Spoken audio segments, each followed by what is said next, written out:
About 3 years back, a story came to South Africa that hit the headlines that had all of us very, very interested. Yes, sanibonani bobhuti. Yebo mama. Ninjani? Siyaphila. Awungitshengisa nitholeni?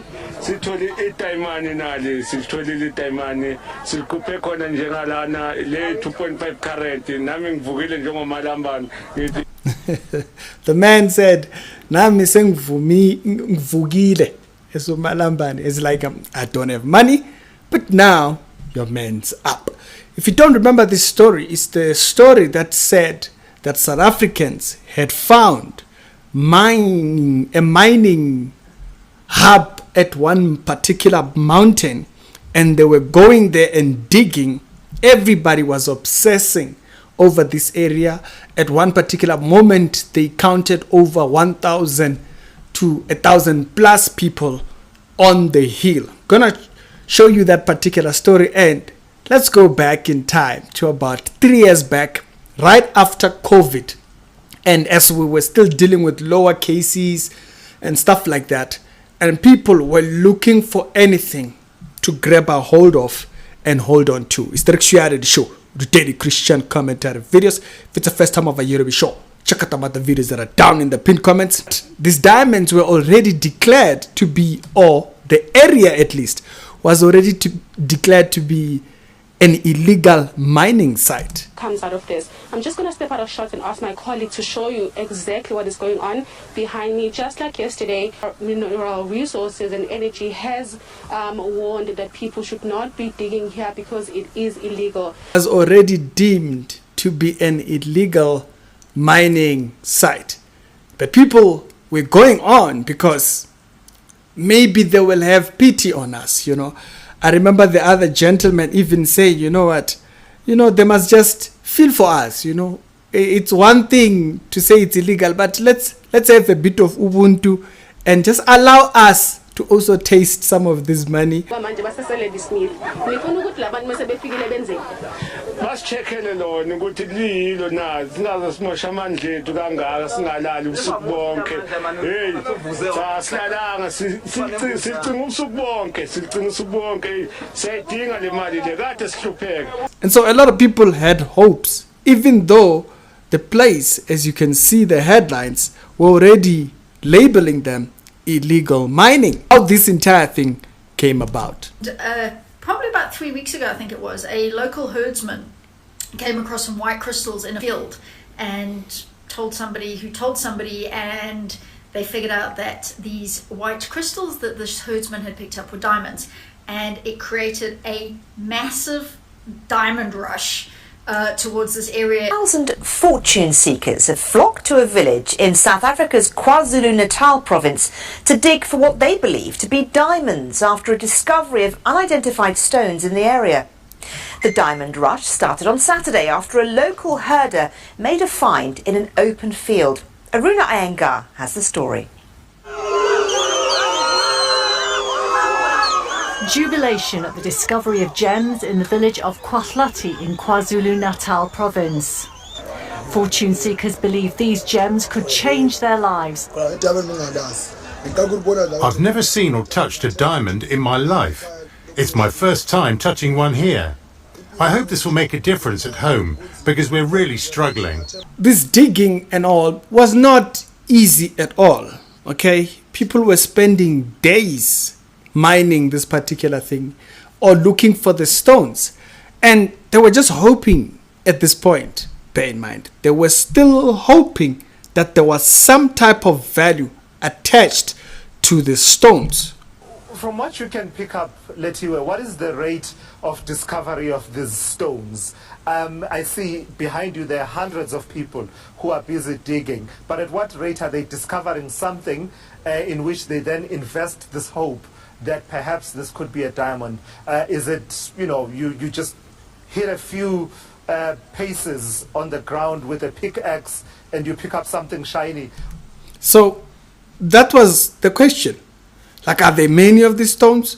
And how often are they finding them? What is the rate of success for them even finding the stone?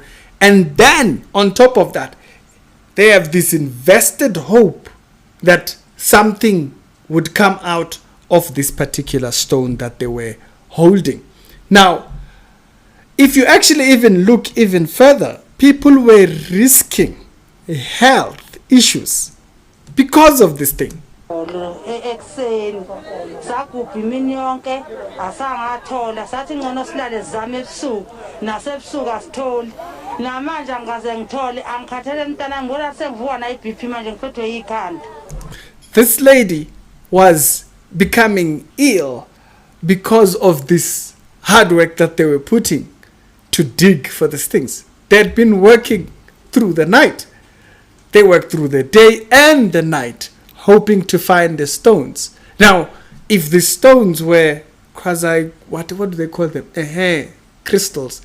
They have some attached value. We'll talk about that later. But there is still also a barrier to cross on the clarity of the stones. So on top of the fact that we were just coming from COVID and people were still wearing masks, some were not, and there's still that health risk there, people were catching high blood pressure issues already on these hills because of spending all this time on this particular working and stuff. And you would wonder, was it only villagers that were coming to this place to kind of mine for the stones? Not really. It's very rough. So but this is jealous and Atimaris figure last is a tola Ogman squads which is your shinja Samuel's trolling man. We had to go to people to ask for money because we had high hopes were high when it came to the site. This guy came from Pretoria. They borrowed money to go there. One day we will see podcasters interviewing the people that were there.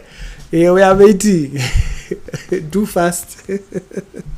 And so people were traveling this far, borrowing money to go to this particular site and thinking. It was interesting. Either ways, I was also looking to go and document this entire thing. I had this new camera by the time when the story came out, and I couldn't wait to kind of like go over there and document what was happening because it was quite interesting. But based on the friend that I had who was a geologist or studying geology, said, I doubt there is anything. When the results did come out, they did announce them publicly. The preliminary report shows that the site of the informal mining practices is geographically located on the edge of what is called the Karoo Dolerite Sill, which is not in a zone where diamond occurrences are present. So, you see what he said there? That's something along the lines which this friend of mine had told me, is that the particular area that they are talking about, I don't think it falls within that particular band. But continue. This was further confirmed by visual, geological, and chemical analyses that were conducted. The tests conducted conclusively revealed that the stones discovered in the area are not diamonds as some had hoped. In fact, what has been discovered are quartz crystals that are common across the Karoo supergroup with an extensional fracture planes within and along the contact of Karoo Dolerite sill. So, if you actually look at these particular stones that they are talking about, they are mostly used, they do have some type of value, they are mostly used when you are crafting watches and stuff like that, that the balance that they have and whatnot, they're valuable for that. But there's still a barrier, even when you find one.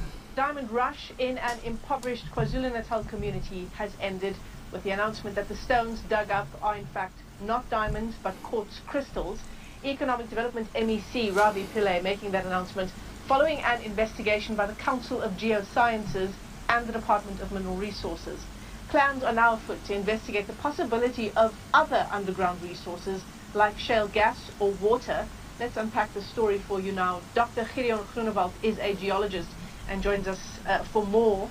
Dr. Groenewald, it's great to have you with us on the show this morning. I think possibly one of the big questions that many of our viewers will have is that announcement by Ravi Pillay yesterday said the value of these quartz crystals compared to diamonds was low, but that doesn't mean they're still not somewhat valuable?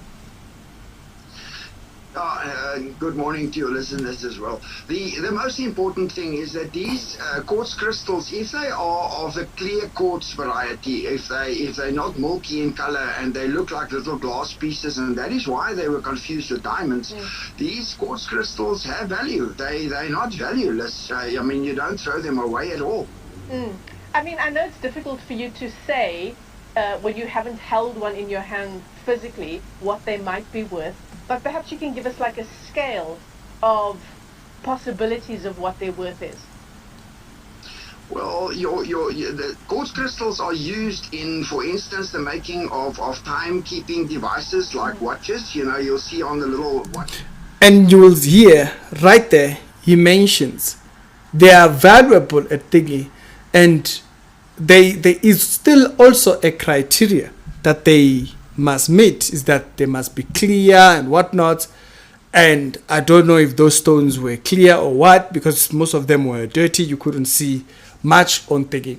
But if they were, they would have that value towards thingy. Now, you might have even spotted that in some news articles that were going out, or in some of the news publications, there were people that were already trading this for money. They were saying, you know what, if they say these stones don't have any value, at least you got 100 rand, you got 200. People were already trading these things for a certain amount of money by that particular time already, whether they had value or not. Now, there was something also that the lady that is from a shop that deals with diamonds and thingy, that she mentioned something about the bedrock, which is also mentioned in the report that they actually found here. And straight off the bat, somebody sent it to me and went, what are the chances of these being actually diamonds? And my immediate thought straight away was 100% not a chance they were diamonds.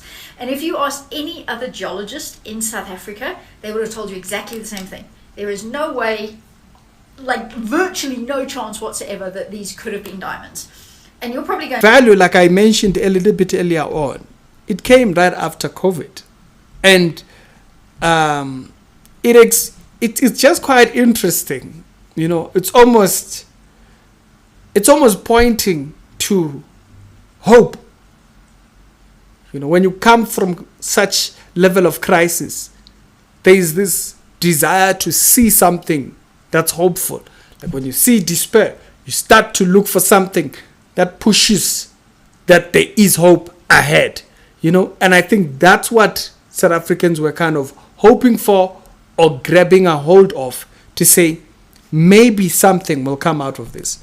Now, it reminded me, of course, of a certain chapter, 2 Corinthians chapter number 4.